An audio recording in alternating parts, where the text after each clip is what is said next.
코로나 때나 IMF 때보다 훨씬 어렵다라고 얘기하는 게 중론입니다. IMF 때는 정말 파산을 하거나 이렇게 되면 뭔가 내가 리셋이 되고 새로운 사업을 시작할 수 있는 계기인데, 지금은 우리가 아픈 걸로 얘기하면 급성질환이라기보다는 만성질환에 가까웠거든요. 급성질환이면 빨리 응급실에 실려가서 수술을 하자. 지금은 병원에 가도 수술할 방법이 없어요. 그냥 약 드릴 테니까 그냥 약 드시면서 견디셔야 돼요. 이런 지금 상황이다.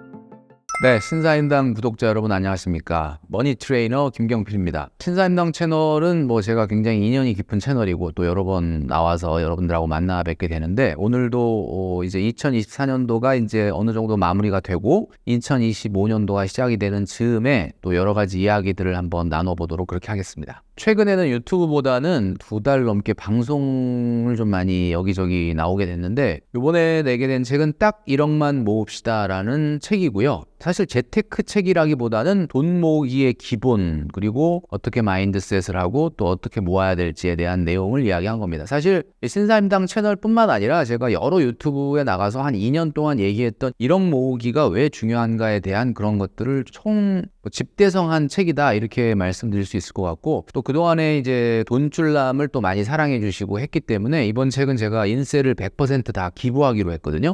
그래서 그런지 초반에 판매량은 상당히 좋은 편인 것 같습니다. 그래서 많이 또 성원해 주시고 하면 또 더 좋은 일을 많이 할 수 있지 않을까, 그런 생각을 합니다. 올해 경제 위기가 올 것으로 예측하신 대로 경기 침체에 대한 우려가 지속해서 제기되고 있습니다. 그 이유가 무엇인가요? 네, 제가 연초부터 유튜브에서 미국의 경제 위기가 올 가능성이 높다라는 쪽으로 이제 이야기를 많이 했는데, 사실 이런 컨텐츠가 조회수가 잘 안 나오다 보니까 담당자가 이제 그 얘기 좀 그만해야 될 것 같다, 이렇게 얘기하더라고요. 근데 사실 제가 얘기했던 것은 우리가 거시경제에서 보는 무슨 경기 침체, 그러니까 예를 들면 2분기 연속 마이너스 성장률이 나오면 경기 침체고, 몇 퍼센트 실업률이 얼마가 되면 아니고, 이런 어떤 딱 명확한 기준을 얘기한 게 아니라, 어쨌든 경기가 지금 보다는 훨씬 어려워질 거다라는 것을 이야기한 겁니다. 그런데 실제로 지금 주식 열심히 들여다보시고 주식 관련된 영상을 보시는 분들은 미국의 경기가 좋고, 그리고 생각보다는 경착륙이 아닌 연착륙, 요즘은 무착륙이다 하는 이야기가 나올 정도로 경제가 상당히 안착할 것이다, 이런 이야기들을 많이 들으셨을 거예요. 근데 사실 저는 이렇게 생각을 합니다. 증권회사가 주식 전망을 위해서 내놓는 경제 이야기들이 경제 뉴스냐? 저는 그렇지 않다고 봅니다. 경제 위기라는 게 경제 위기가 온대 라고 하는 것들이 사람들의 귀를 쏠깃하게 하는 것이 있기 때문에, 이런 유튜브 영상 같은 데서는 당연히 인기, 어떻게 보면 컨텐츠가 될 수밖에 없는데, 사실 저는 이렇게 생각합니다. 이미 경제 위기는 온 것이 아니냐. 지금 우리의 한번 상황을 보면 대한민국에서 가장 잘 나가는 대표 기업인 삼성전자도 위기론에 휩싸여 있습니다. 물론 그 속내막을 정확하게 알 수는 없겠지만 여기저기서 위기다라는 이야기를 하고 있어요. 그리고 두 번째, 물가는 굉장히 이 직전 1년에 비해서 많이 떨어져서 이제는 소비자 물가 지수가 2%대 굉장히 안정된 것처럼 보이는데, 여러분 나가서 실제 물건을 사서 우리가 구입을 하다 보면 어떻습니까? 전혀 체감을 못할 정도로 물가가 높죠. 이거는 미국도 지금 마찬가지입니다. 미국 경제가 좋다라고 하는데, 아마 미국에 사시는 분들한테 한번 전화 한 통 돌려보시면 바로 알 수 있거든요. 일반 직장인들이 나가서 밥을 사 먹는데 밥값이 3만 원, 4만 원 정도 한답니다. 사실 소득이 우리나라보다 좀 높은 나라니까 당연히 전체적인 물가는 당연히 높겠지만, 지금 좀 이제 심한 얘기로 하면 못 살겠다, 너무 힘들다, 너무 비싸다, 이런 얘기를 하거든요. 최근에 미 대선에서 트럼프 후보가 굉장히 인기를 얻게 되는 이유도, 최근에 물가가 엄청나게 떨어졌지만 집권했을 때에 비하면 아무리 떨어져도 훨씬 비싸다. 전반적으로 일반적인 미국 국민들이 살아가는데 너무 힘들다. 이거 우리나라도 굉장히 비슷한 상황이에요. 거기다 자영업을 보시면 코로나 때나 IMF 때보다 훨씬 어렵다라고 얘기하는 게 중론입니다. 그거 그냥 앓는 소리 하는 거겠지. 그게 아니라 IMF 때는 정말 파산을 하거나 이렇게 되면 뭔가 내가 리셋이 되고 새로운 사업을 시작할 수 있는 계기인데, 지금은 우리가 아픈 걸로 얘기하면 급성질환이라기보다는 만성질환에 가까웠거든요. 급성질환이면 빨리 응급실에 실려가서 수술을 하자. 수술을 하고 나면 많이 호전이 되기도 하죠. 그런데 지금은 병원에 가도 수술할 방법이 없어요. 그냥 약 드릴 테니까 그냥 약 드시면서 견디셔야 돼요. 이런 지금 상황이다. 내년 경제 상황은 어떻게 전망하시나요? 자영업이 어느 정도나 힘드냐면 지금 대출, 우리나라의 자영업자 대출이 400조에 육박을 하고 있습니다. 가계대출은 곧 1900조를 넘어갈 예정입니다. 자, 이런 상황에서 아시겠지만 자영업자들은 노란우산 공제에서 지금 대출을 받고 있습니다. 노란우산 공제라는 게 뭐냐? 소위 말하는 직장인들은 퇴직금이 있는데 자영업자는 퇴직금 없잖아요. 그래서 퇴직금 대신 적립하는 게 노란우산 공제인데 그 노란우산 공제에 내가 적립했던 금액 안에서 급전을 빌리고 있다. 이제 이게 지금 전년에 비해서 3배 이상 증가하고 있다는 거거든요. 자, 이렇다라는 것은 기본적으로 자영업 기반이 완전히 붕괴된 상황이다. 자, 그러면 대한민국에서 가장 잘 나가는 대기업도 위기다. 물가는 여전히 높다. 그리고 자영업은 붕괴되고 있다. 그 직장 생활로서 따박따박 월급을 받는 분도 최근에 올라간 물가에 비해서는 급여가 전혀 오르고 있지 않다. 이거보다 대단한 경제 위기가 있나요? 이거보다 더 대단한 경제 위기를 기다리고 계시나요? 저는 그렇지 않다고 봅니다. 그러니까 지금이 이미 경제 위기가 온 거고요. 그럼 이 경제 위기가 왜 우리한테 더 지금 부각될 수밖에 없느냐? 마땅히 돌파구가 안 보인다는 거예요. 뭐 예를 들면 이런 겁니다. 경기가 조금 안 좋아졌다. 그러면 막 금리를 내려서 돈을 풀고 소비 좀 해라. 소비 좀 해라. 소비를 하면 조금 경기가 살아납니다. 근데 지금은 소비를 한다고 해서 경기가 살아나는 국면이 아니에요. 왜? 이게 구조적인 문제거든요.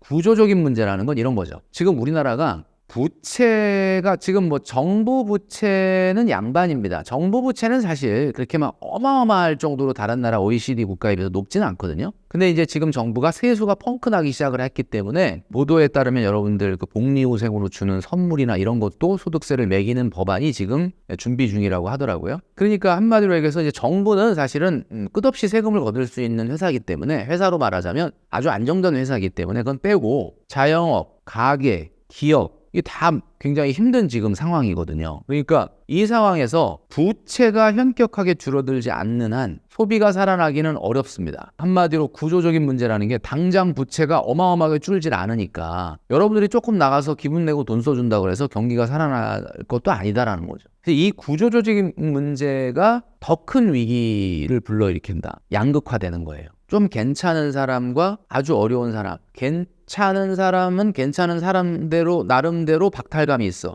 예를 들면 우리는 이해가 안 가겠지만 막 100조 자산가가 막 괴로워해요. 110조가 빨리 안 돼서 고민의 차원이 다르죠. 어려운 사람은 없기 때문에 또 힘들죠. 돈은 어디로 가느냐? 이렇게 경제가 어려울 때는 둘 중에 하나입니다. 엄청 위험 자산으로 가든지 엄청 안전 자산으로 가든지. 그게 무슨 얘기냐면 희망이 없고 미래가 안 보이니까 돈을 따박따박 모을 생각보다는 내가 한 방에 역전을 하려고 한다. 재테크를 하려고 하는 거예요. 재테크라는 게 뭐냐? 재자가 재물 재자입니다. 돈이란 뜻이죠. 테크는 뭐죠? 기술인가요? 기술은 뭔가 테크놀로지? 공학? 뭐 우리가 이런 기술이 아니라 이거예요. 시간 안 쓰고 노력 안 하고 땀 안 흘리고 결과를 바꾸는 겁니다. 자, 그러면 재테크라는 게 뭐예요? 돈에 있어서 시간 안 쓰고 땀 안 흘리고 노력 안 하고 결과를 바꾸겠다. 이게 재테크예요. 저는 이 재테크를 우리 청년이나 청소년이나 아이한테 가르치면 안 된다고 생각합니다. 왜냐? 코인이라고 하는 거, 뭐 요즘 최근에 뭐 그 디지털 금이라고 하는 비트코인 굉장히 올라가고 있는데 비트코인 말고 뭐 이렇게 여러 가지 뭐 흔히 우리가 뭐 잡코인이네 알트코인이네 하는 거 있잖아요. 그런데 섣불리 투자했다가 돈을 잃은 연예인들 굉장히 많거든요. 근데 처음에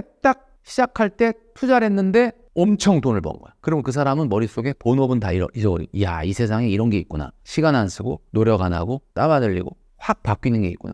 그 사람은 신이 그 사람을 버린 겁니다. 헤어나오질 못해요. 근데 만약에 코인을 처음에 딱 투자했는데 완전 망했어. 그 사람은 코인 쳐다도 안 봅니다. 그 사람은 신이 구한 사람이죠.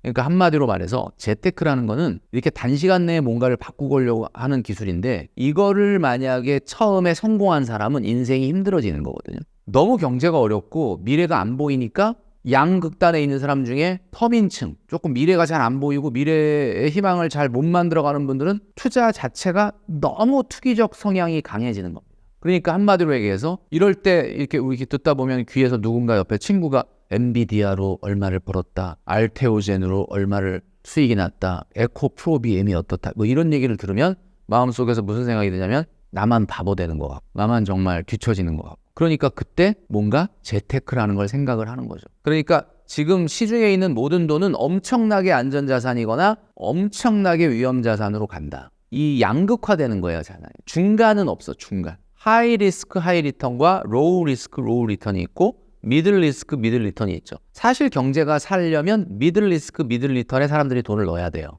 이 미들 리스크, 미들 리턴이 뭘까요? 그게 사업이에요.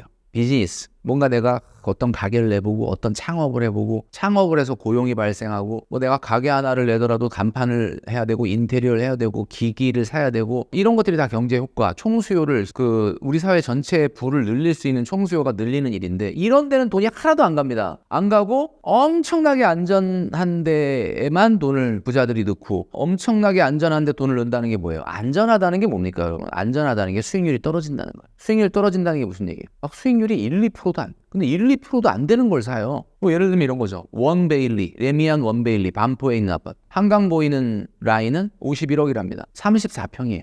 34평을 51억에 산다는 거는 말도 안 될 정도로 수익률이 그지 같은 거죠. 근데 왜 사? 그냥 일단은 그게 가장 안전하다고 생각하는 거예요. 금이 지금 얼마나 올랐습니까? 내 귀에까지 금 얘기가 들어와서 밥 먹을 때마다 동료가 금 얘기를 하고 야, 금이 미쳤나 봐. 이런 얘기가 될 정도로 올라가는 상황이라는 얘기는 무슨 얘기예요? 지금은 일단 수익률이 당장 그지 같을 수밖에 없다. 별로라는 얘기죠. 다 안전자산은 이렇게 수익률이 낮아요. 그러니까 한마디로 얘기하면 워낙 비싸게 샀기 때문에 앞으로 더 성장할 가능성은 상대적으로 생각보다 적다. 그럼에도 불구하고 롱텀으로 가장 안전하다고 생각하니까 안전자산에 몰리는 거예요. 그러면 반대로 위험자산, 코인. 비트코인은 이제는 뭐 국민연금도 간접 투자를 할 정도로 어느 정도는 이 코인이라고 하더라도 자산시장에서 인정을 해주는 대표 자산이 돼버렸는데 그 뭐 한 2만여 개 정도의 그 알트코인 있지 않습니까? 거기도 지금 돈 들어간 이상이 많은데 이 비트코인이 뜨면 또 뭐가 문제냐면 비트코인하고 비슷한 거예요 이러면서 또 소위 말하는 알트코인들이 또 기성을 부릴 수가 있고 왜냐면 비트코인 살라니까 너무 비싸. 그러니까 비트코인하고 비슷한 거라며 아직 싸. 그러니까 이거는 되게 투기적인 성향이 강한 사람들이 엄청나게 도박과 같은 위험을 테이크하면서 들어간다. 그러니까 돈이 중간인 사업, 비즈니스, 창업 이런 쪽으로 미들 리스크, 미들 리턴은 가는 돈은 사라지고 완전 안전자산 아니면 완전 위험자산으로 위험자산은 그냥 도박인 거죠. 그냥 희망이 없으니까 나 뭐 지금 한 2천만 원밖에 없는데 내가 뭐 이거 뭐 어떡하냐. 그러니까 내 2천만 원 갖고 따박따박 모아서 저축을 하려니 너무 미래가 안 보이네. 그리고 그냥 뭐 코인에 몰빵을 한다. 이런 인생들이 이제 시장에 많이 나타나니까 사회는 극도로 불안해지고 이게 경제 위기가 아니면 뭐가 위기냐. 저는 이렇게 생각을 하는 거죠. 그리고 지금 대한민국의 기간 산업, 뭐 예를 들면 전통적인 통신, 금융, 제조업, 또 뭐 소비재, 유통 이런 기업들의 주가가 지금 어떻게 되냐. 완전 소외되고 있거든. 누가 요즘 국장을 하냐. 미워도 다시 한번 싸니까 조금 갖고는 있어서 보는데 이러니까 지금 주가는 2,500, 600에 갇혀 있고 미국 주식은 뭐 하늘이 높은 줄 모르고 올라가는데 우리나라 주식은 그냥 갇혀 있어요. 그러니까 이게 무슨 얘기냐면 이거야. 지금 우리나라의 대표적인 기업들의 전통 기업들을 보면 주당 순자산의 반도 안 되는 주가인 회사들도 많거든요. 이게 참 너무나 우리나라가 이게 이 위기라는 말이 지금이 진짜 위기인 게 미국 주식은 주당 순자산이 아니라 미국의 주당 한 주식의 주당 순자산의 몇백 배인 주가도 있는데 우리나라 회사는 주당 순자산보다도 안 되는 주가 이런 주가들이란 이게 위기가 아니면 도대체 뭐가 위기냐. 그렇다면 지금 같은 때에 어떻게 재테크해야 하나요? 우리가 이런 경제 상황을 좀 타개하기 위해서 어떻게 가야 되느냐라고 하는 요즘 일어나는 일들을 보면 가장 비현실적인 게 현실인 것 같아요. 이런 일이 일어날까? 할 정도의 일이 일어나는 거죠. 그래서 이미 경제 위기는 우리가 겪고 있는 거다라는. 그런데 더 위기가 뭐냐? 이 상황에서 뭐가 중요한지를 잘 모른다는 게 최고 위기인 거예요. 지금 우리 신사임당 채널을 보시는 많은 분들 그래 이 얘기를 듣고 보니까 진짜 지금이 위기네. 이미 위기의 한가운데 들어와 있구나. 그런데 진짜 위기는 뭐냐? 위기라는 것이 만성이 되다 보니까 위기인 줄을 모르는 거예요. 그러니까 개구리가 이렇게 세숫대야에 개구리를 넣어놓고 개구리를 어떻게 죽이느냐? 뜨거운 물을 갑자기 확 보면 개구리가 놀래서 확 튀어나가잖아요. 근데 그렇게 하질 않고 미지근한 물을 계속 그 세숫대야에다가 붓는 거야. 개구리는 이게 변온동물입니다. 그래가지고 개구리가 온도가 일정 수준 올라가면 딱 심장이 멈춰요. 뜨거운 물 보면 당연히 뭐 죽는데 뜨거운 물 보면 지가 뜨거우니까 도망가잖아요. 미지근한 물, 따뜻한 물을 계속해서 부으면 개구리가 생각을 한대요. 이상하다. 물이 뜨거워진다. 나가야 되는데 계속 그러다가 너무 서서히 온도를 올리니까 나가야 되는데 그러다 죽는다는 거예요. 이게 개구리 죽이는 방법의 하나거든요. 그러니까 위기라는 게 왜 우리가 진짜 위기냐? 위기인데 위기야 하면서도 그냥 위기인지를 모르는 게 나가 이제 움직여야 되는데 이제 좀 뭔가 행동이 옮겨야 되는데 이러면서 이제 우리가 나가지 못하는 마치 개구리가 미지근한 물에서 죽는 것 같은 그런 상황이다. 그게 왜 그러느냐? 동물 얘기를 했으니까 한 가지 제가 또 말씀드리면 여러분 어렸을 때 개미와 배짱이라는 이솝우화를 읽어보신 적 있죠? 그 이솝우화는 이제 찾아보니까 그리스 사람이라고 하더라고요. 이솝이라는 분이. 근데 개미하고 배짱이라는 내용은 여러분 다 아실 겁니다. 개미는 이 여름날에 이 겨울이 올 걸 대비해서 겨울이 오면 먹이를 못 구하지 않습니까? 그러니까 열심히 저축을 합니다. 먹이를 모아서 저장을 해둡니다. 그런데 배짱이는 개미와 달리 놀면서 노래나 부르면서 이렇게 한가하게 보내. 겨울이 오니까 배짱이는 먹이가 없어가지고 이 겨울을 날 데가 없어가지고 뭐 개미를 찾아간다 뭐 그런 내용이에요. 그런데 이 이솝우화가 상당히 잘못된 내용입니다. 이게 왜 그러냐면 개미들이 요즘은 그렇게 열심히 저축을 안 합니다. 요즘은 다 뭐 하냐면 주식창만 들여다보고 있어요. 근데 이제 개미가 겨울을 대비해가지고 이렇게 열심히 저축을 했던 이유는 뭐냐면 개미는 알고 있었던 거예요. 겨울이 먹이를 구할 수 없는 겨울이 오는구나. 이걸 안다는 거죠. 그럼 배짱이는 왜 이렇게 개미처럼 열심히 먹이를 구하지 않고 놀았을까? 이유가 있습니다. 그게 바로 뭐냐면 배짱이는 한 해살이 곤충이에요. 그러니까 무슨 얘기냐면 겨울이 알로 동면을 하고 봄에 태어나서 살다가 겨울이 되기 전에 알을 낳고 죽는 거예요. 그러니까 무슨 얘기냐면 배짱이는 자기 라이프를 정확하게 알고 있는 거야. 나는 겨울까지 안 나. 겨울 전에 나는 내 생애가 끝나. 내 라이프 사이클을 정확하게 알고 있다. 내 생애 주기를 정확하게 알고 있다. 그러니까 당연히 배짱이는 굳이 그렇게까지 개미처럼 저장을 할 이유가 없었던 거죠. 저는 무슨 얘기를 드리고 싶냐면 개미도 배짱이도 자기가 지금 살고 있는 현재가 아닌 그 이후의 시간을 정확하게 알고 있습니다. 개미는 한마디로 겨울에 먹이를 구할 수 없는 시기가 온다는 걸 알고 있고 배짱이는 어차피 겨울 되기 전에 나는 내 인생이 끝난다는 걸 알고 있죠. 그런데 지금 우리가 왜 이 개미하고 배짱이 얘기를 제가 했느냐? 우리는 과연 그러면 개미하고 배짱이 정도만큼이라도 내 생애 주기에 맞는 자산 관리와 돈 관리를 하고 있느냐? 안 하고 있어요, 제가 보기엔. 위기라고 말은 해. 어렵다 뭐 그런데 지금 딱 보면 뭐 할 거 다 해? 그러면 과연 우리의 인생이 배짱이처럼 한 해살이냐? 아니거든요. 그런데 이런 위기가 왔는데도 불구하고 뭐 월급 300인데도 차 그냥 좋은 차 다 뽑아갖고 타고 다니고 그런단 말이에요. 그러니까 이게 이런 현상이 저는 더 위기에서 더 어떻게 보면은 더 심각한 위기가 아니겠느냐라는 생각을 하는 거죠. 그리고 어차피 터널이라는 것은 영원히 끝나지 않는 터널은 없죠. 그러니까 언젠간 이 터널을 벗어날 날이 오겠지만 이 터널이 짧아지고 우리가 빨리 이 터널을 극복하려면 지금 조금 바꿔야 된다라는 겁니다. 그 바꿔야 된다라는 게 뭐냐? 결국은 우리가 마음의 허리띠를 조금 더 졸라매야 된다는 거죠. 그래서 우선은 전체적으로 가계부채나 또 자영업자 부채나 이 부채부터 먼저 조금 줄이지 않으면은 미래의 소비 여력이라는 것 자체가 전혀 살아나지 않기 때문에 우리가 왜 부자가 돈 많이 벌었다고 해서 경제가 안 살아나는 이유가 부자는 하루에 10끼, 20끼 먹는 것도 아니고 하루에 옷을 5, 6벌 갈아입는 것도 아니기 때문에 총수요가 늘어나야 된다. 총수요라는 건 결국 사회 구성원, 경제 구성원의 전체적인 수요가 늘어나야 되는데 그 수요가 늘어난다라는 것은 뭐냐? 결국은 그 사람들의 지갑이 열려야 되고 지갑이 열리려면 소비 여력이 있어야 된다. 언제까지 빚을 내서 쓸 수는 없거든요. 그렇다면 일단 1차적으로 부채가 조금 감소해야 된다는 거죠. 근데 이제 또 위험한 거는 지금 미국이 어쨌든 금리를 0.5% 낮췄고 한 번 더 뭐 0.25 정도를 낮출 거라고 예상이 되고 있다고 합니다. 그렇다면은 뭐 굉장히 어려워진 이런 경기 상황에서 한국은행도 어쩔 수 없이 가계부채 문제를 자극할 수밖에 없는 위험을 감수하더라도 금리를 낮출 수도 있어요. 이렇게 됐을 때 부채를 이참에 조금 더 낮춰야 되는데 낮추지 못하지 않을까라는 것 때문에 좀 우려가 되는 거죠. 잠깐 약을 먹으면 기운이 바짝 하거든요.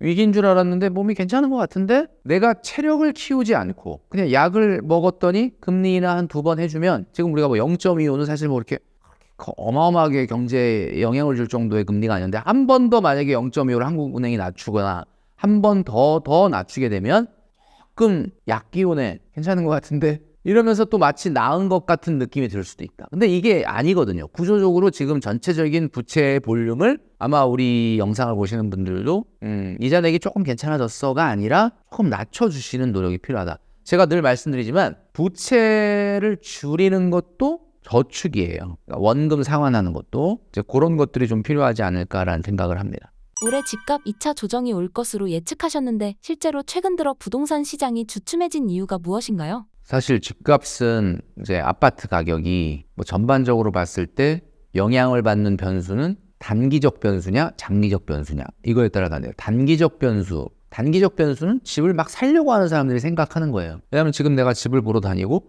집을 지금 살까? 아니면 좀 이따 살까? 막 이렇게 막 지금 이런 분들이 단기적 변수를 보는데 단기적 변수는 금리와 경기입니다. 근데 사실은 금리죠. 금리가 조금 현실적으로 낮아지면 단기적으로 집값 상승을 자극을 한다. 그러니까 단기적으로는 그래요. 장기적으로는 통화량이나 인플레이션의 영향을 받는 거죠. 근데 이제 우리가 아무래도 집을 사서 가지고 있는 분들이야 장기적 변수에 관심이 있겠지만 안 사고 있는 분들은 늘 단기적 변수에 관심을 갖는다.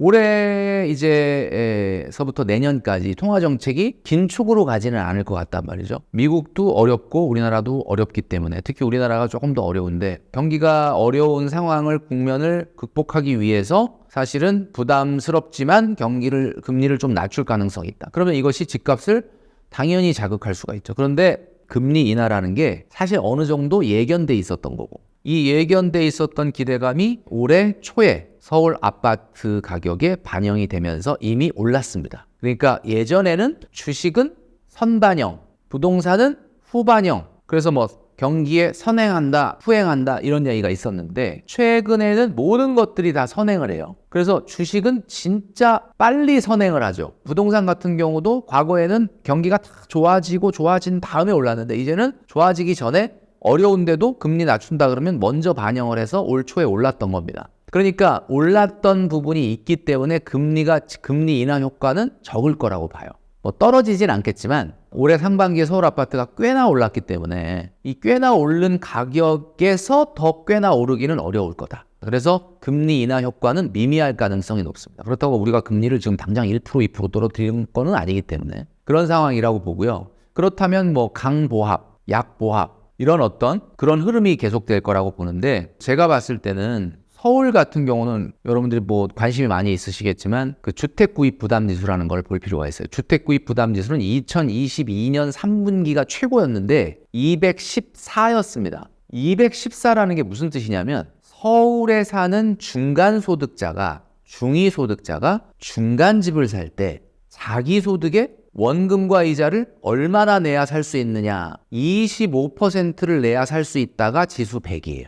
그런데 214까지 갔다는 얘기는 무슨 얘기냐면 서울의 중위소득자가 서울의 중간집을 살 때 자기의 월 소득의 55%를 원리금으로 내야만 살 수 있었다. 그런 얘기죠. 그런데 이게 지금 2024년도 2분기까지 얼마나 떨어졌냐? 140대로 떨어졌습니다. 자, 그러니까 2021년 2년도 꼭대기에 비해서는 사실은 주택 구입 부담이 적어진 거예요. 그러니까 이럴 때 사실은 투기 수요가 조금 나타날 수 있습니다. 한마디로 얘기하면 금리 인하 효과는 미미하지만 일부 전반적인 상승은 아니지만 일부의 부동산 매물에 대해서는 가격 상승이 여전히 더 있을 가능성이 있다. 이게 유효하다. 이렇게 볼 수가 있죠. 근데 이제 여러분들이 주택시장을 볼 때 실수요자 입장에서 여러분들이 보실 테니까 2020년, 21년도가 많이 올랐잖아요. 그때 2020년, 21년도 올라갈 때 그 상승률을 보면 전국의 상승률에 비해서 서울의 상승률이 반에도 못 미쳤습니다. 믿기지 않으시겠지만 2020년, 21년도에 올라간 거에 절반도 서울이 안 올라갔어요. 그런데 22년, 23년도 금리 올라가면서 조정을 다 받았는데 그때 조정받을 때는 서울이 전국 평균과 비슷하게 떨어졌어. 그럼 그 얘기는 무슨 얘기입니까? 20년, 21년 올라갈 때는 덜 올라갔는데 떨어질 때는 그 하락률이 똑같았다.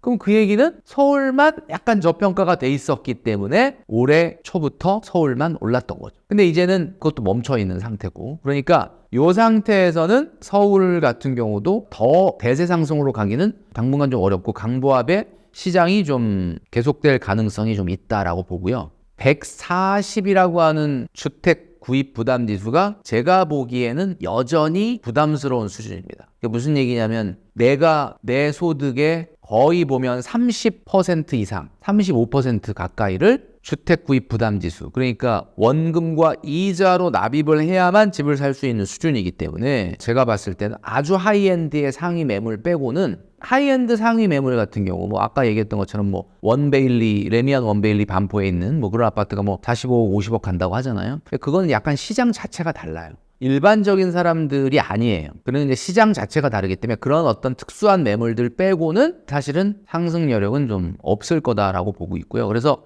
진짜 수요자다라고 한다면은 그 가격대에서 상당히 많은 임장을 통해서 우리가 흔히 발품 판다 그러죠. 그런 걸 통해서 조금 낮은 가격에 매물을 받아낼 수 있다면 과히 큰 문제는 없지 않겠느냐 이런 생각을 하는 거죠. 그렇다면 현재 무주택자는 어떻게 대응해야 하나요? 그런 분들 같은 경우는 그러니까 이런 거예요. 어디가 유망해요? 어디에 집을 사는 게 좋아요? 라고 하는 질문은 사실 잘못된 질문이에요. 왜냐면 어디에 사는 게 더 유망해요? 라는 건 자, 강남이 있고 강북이 있어. 그냥 우리가 그냥 일반적인 분한테 물으면 자, 강남이 있고 강북 어디가 전망이 좋을 것 같아요? 그럼 그냥 왠지 강남이 좋을 것 같아요. 그거는 잘못된 말입니다. 왜냐하면 시장이 그동안에 강북보다 강남이 더 유망할 것 같아서 지금 그렇게 가격을 올려놓은 거잖아요.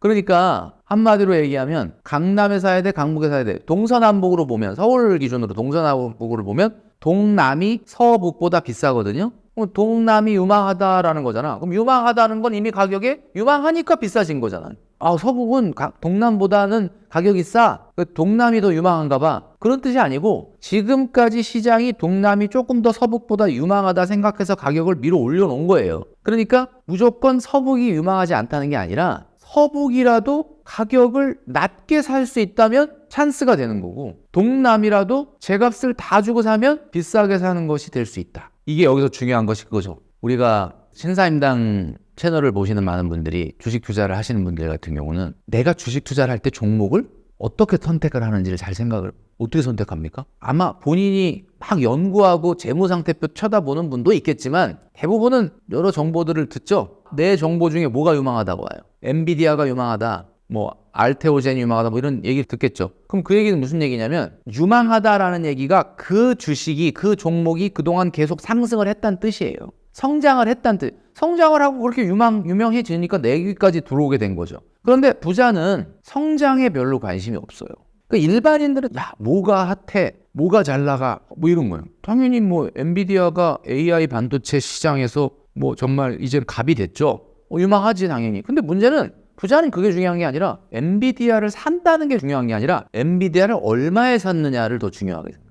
성장에 관심이 있는 게 아니라 가격에 관심이 있어요. 그러니까 부자는 항상 올라가는 이야기는 잘 안 해. 금 얘기 요즘 많이 하죠. 금 얘기 막 만나면 막 금 얘기해. 금 얘기. 부자는 금 얘기 안 합니다. 왜 안 하느냐? 아무도 얘기 안 할 때 벌써 금을 샀어. 그러니까 우리가 내 귀에 금 얘기가 들어와서 막 금이 내 마음을 때리고 금이 막 내 마음을 공포감에 불러일으켜서 안 되겠다. 지금이라도 그래도 안전자산이니까 금을 사놔야 되겠다. 그런 게 아니라 왜 금 얘기를 부자들이 안 하냐면 아무도 금 얘기 안 할 때 그때 샀어 금을. 그러니까 부자들은 금 얘기 안 하는 이유가 요즘 금 많이 올라가니까 그건 이제 수익은 나니까 필요 없고 이제 떨어지는 거 뭐냐. 지금 요즘 인기 없는 거. 한동안 아파트 서울 아파트가 좀 많이 오른다고 올 상반기에 그랬으니까 아파트는 올라갈 대로 올라갔으니까 빼고 뭐냐 상가 건물 인기 없죠 요즘. 상가 건물 막 공실 생기고 막 경매 나오고 막 힘들다. 그러니까 부자는 그거에 관심이 있는 거예요. 왜? 이렇게 힘들다 할 때 쓱 가서 이 건물이 옛날에 15억이었는데 이 상가가 15억이었는데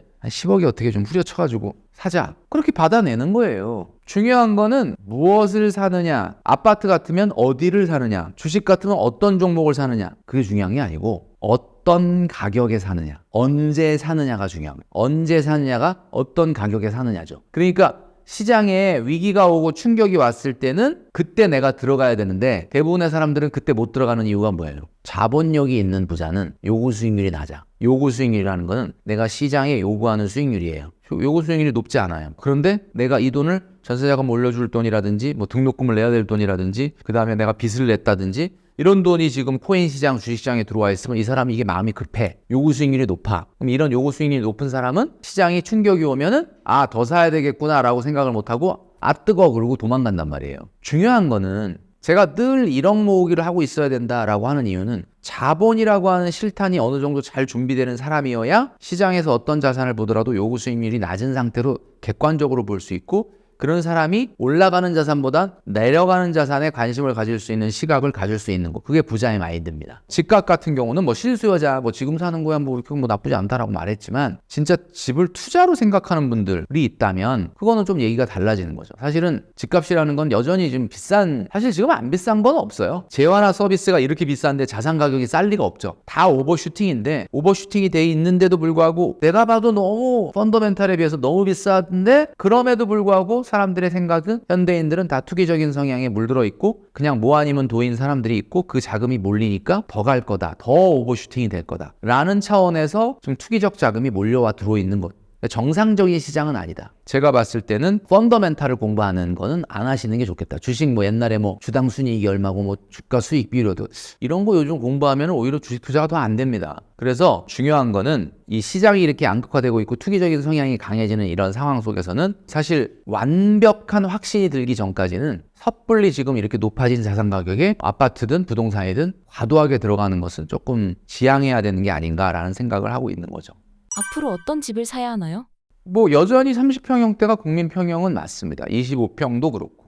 그런데 이제 중요한 거는 가격으로 봤을 때 양극화가 일어나니까, 양극화라는 게 뭐야? 조금이라도 입지가 좋은 곳을 가야 된다라고 하다 보니까 자금이 부족한 거예요. 자금이 부족하니까 30평 가긴 힘들고, 그러니까 25평 가자. 그리고 25평 간 대신에 내가 작은 집이지만 입지가 똑같은, 만약에 10억이다. 똑같은 10억인데 25평을 가면 조금 더 강남에 가까운 동네를 가는. 근데 만약에 10억 갖고 30평 가면 그냥 좀 일반적인 데를 간다. 그래서 나온 말이 이제 25평이라는 얘기가 나온 건데, 방향은 틀린 말은 아닌데, 그렇다고 무슨 30평을 사면 막 큰일 난다, 죽는다, 그런 뜻은 아니라고 봐요. 근데 이제 방향성에서는 맞는 이야기이긴 하죠. 양극화라는 게 한 10년 전만 해도 연구 대상이었어요. 얼마나 양극화가 진행될 건지. 저는 이제 2015년부터 강의를 할 때 양극화가 좀 심해질 겁니다, 이런 얘기를 했어요. 2015년부터. 왜냐하면 그때 2015년부터가 우리나라가 경제 성장률이 꺾였거든.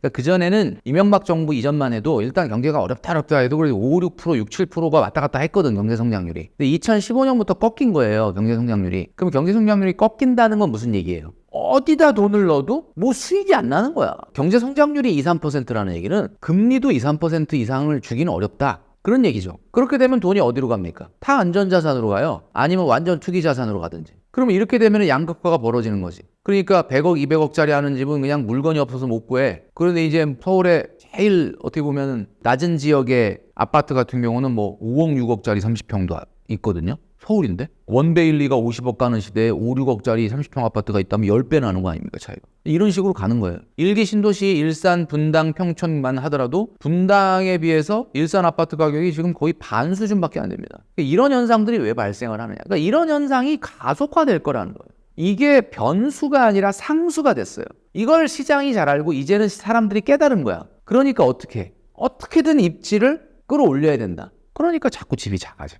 그러니까 대형 평형 가지 말자. 그래서 저는 그러니까 오로지 투자 수익률, 나중에 내가 집을, 아파트를 샀는데 20년 후에 은퇴할 때 그 딱 봤을 때 내가 A 지역에 살지 B 지역에 살지의 자산 차이로만 보면 이 방향이 맞기는 맞아요. 그렇게 될 겁니다. 근데 문제는, 근데 우리가 집 사는데 이게 아무리 집이 그렇지만 이게 모르지 그냥 재테크만 생각하고 사야 되냐? 그건 또 너무 아니지 않습니까? 그러니까 저는 뭐 본인의 라이프 스타일에 따라서 해야 되나, 너무 대형 평형보다는 중소형 평형을 가는 게 맞기는 하다. 그리고 집이라는 자산이 내가 평생 번 돈에 가장 많은 돈이 들어가는 투자니까 당연히 그 생각을 하시겠죠. 양극화라는 거는 아시겠지만 계속 한 방향으로 가는 게 아니에요. 양극화가 되기는 되는데 좁아졌다 넓어졌다 좁아졌다 확대됐다를 반복하면서 확대되는 거예요. 지금 여러분 그냥 무조건 빚내서 서울 아파트를 사자 그러지 말고 시기를 잘 봐야 되는 거죠. 그러니까 서울 아파트와 창원 아파트의 가격 차이가 양극화라고 한번 가정을 해보면, 창원에 있는 분이 서울 아파트를 무조건 사야 되냐, 그 뜻이 아니라 창원 아파트를 언제 파느냐가 중요한 거예요.